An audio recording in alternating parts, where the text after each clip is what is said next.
Goeiemiddag broers en susters. Ek het vandag 'n stukkie om met julle te deel spesiaal vir Sabbatsluiting. En die titel van die stukkie is Wag op die belofte. Maar voordat ons dit doen en in die stukkie inklim, kom ons buig eers die hoofde. O Here, ons vra vir U om in hierdie middag tot ons harte te spreek en ons vra dat hierdie boodskap hier 'n verskil in ons lewens mag maak. Amen. Die stukkie wat ek met julle wil deel vandag, sy titel is Wag op die belofte. En ek wil graag begin by 'n teksversie wat kom uit Jesaja 40 vers 29 en 30. En dit sê: Hy gee die vermoeides krag. Hy versterk die wat nie meer kan nie. Selfs jong manne word moeg en raak afgemat. Selfs manne in hulle vleuer struikel en val.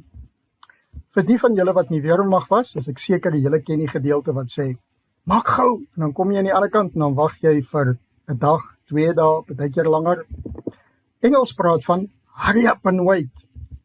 Wag is een van die moeilikste geestelike dissiplines. Ons bly in 'n knoppiedruk kultuur en ons voel gewoonlik dat wag 'n vermorsing is van tyd. Tog as 'n mens kyk na die skrif, word wag nie beskryf as 'n passiewe uitbeelding nie, maar 'n afwagting, 'n aktiewe afwagting, 'n geloofshouding wat ons help om God se beste te ontvang. Jesus se laaste opdrag aan sy disippels was teenkultureel of het teen die grein ingegaan.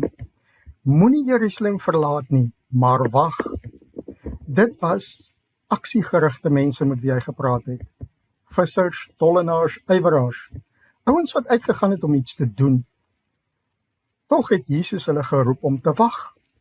Die Griekse woord wat hier vertaal word as wag, naamlik perimeno, beteken om in die omgewing te bly en gretig te wag. Dit was nie 'n ledige wag nie, maar 'n afwagtende voorbereiding. Waarvoor het hulle gewag? Die gawe wat die Vader beloof het. En dit is die Heilige Gees. Jesus het beklemtoon dat dit nie 'n belofte was nie, maar een waaroor hulle my hoor praat het. En hierdie kom uit Johannes 14 vers 16 en 17.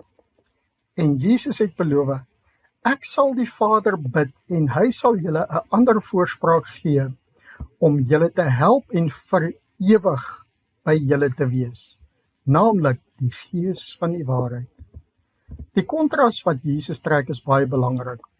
Johannes het met water gedoop, maar binne 'n paar dae sal julle met die Heilige Gees gedoop word. Die doop met water simboliseer reiniging en identifikasie met Christus. Die doop met die Heilige Gees bring bonatuurlike bemagtiging spesifiek vir bediening. Beide is noodsaaklik, maar dit is totaal verskillende ervarings.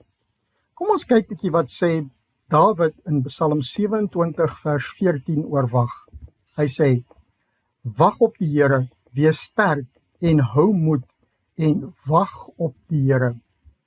Jesaja het beloof dat diegene wat op die Here wag, nuwe krag sal kry. Hulle sal opvaar met vlerke soos arende. En dit kom uit Jesaja 40 vers 31 uit. Kom ons kyk na 'n paar voorbeelde van manne in die Bybel wat moes wag. Abraham het 25 jaar gewag vir die beloofde seun. Josef het 13 jaar gewag vir sy drome se vervulling. Moses het 40 jaar in Midian gewag voordat hy geroep is. Hierdie Bybelse voorbeelde herinner ons daaraan dat God nie wag as 'n manier beskou om net tyd te mors en ons lewens uit te vermors en dit tyd net uit te stel nie. Maar sy manier is om ons karakter te ontwikkel. Die vraag is nie of God bereid is om sy gees vir ons uit te stort nie. Hy het beloof om dit te doen. Die vraag is of ons met verwagting sal wag en ruimte in ons besige lewens sal skep vir die gees om dit te vul. Soos die disippels in daardie bowe trek, sal ons volhard in die gebed totdat die belofte kom? Psalm 27 vers 14 sê, wag vir die Here om jou te help. Wees sterk en dapper. Ja, wag vir die Here om jou te help. En dit is my gedagte vir julle vir hierdie week. Kom ons buig die hoofde.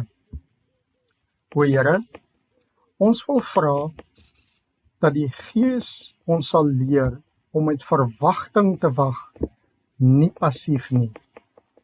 Here, ons wil vra dat U 'n diepe honger in ons lewens sal skep vir die Heilige Gees en dat ons op hierdie manier die wag die moeite werd kan maak. Here, ons wil ook vra dat die Heilige Gees vandag ons harte sal voorberei vir 'n vars uitstorting in elkeen van ons lewens. O Here, wees U saam met ons in die week wat voorlê en help ons om op die regte tyd, plek en manier, in die regte gesindheid en aktief vir U te wag. Amen. Dankie broers en susters, mag julle 'n fantastiese week geniet. Totsiens.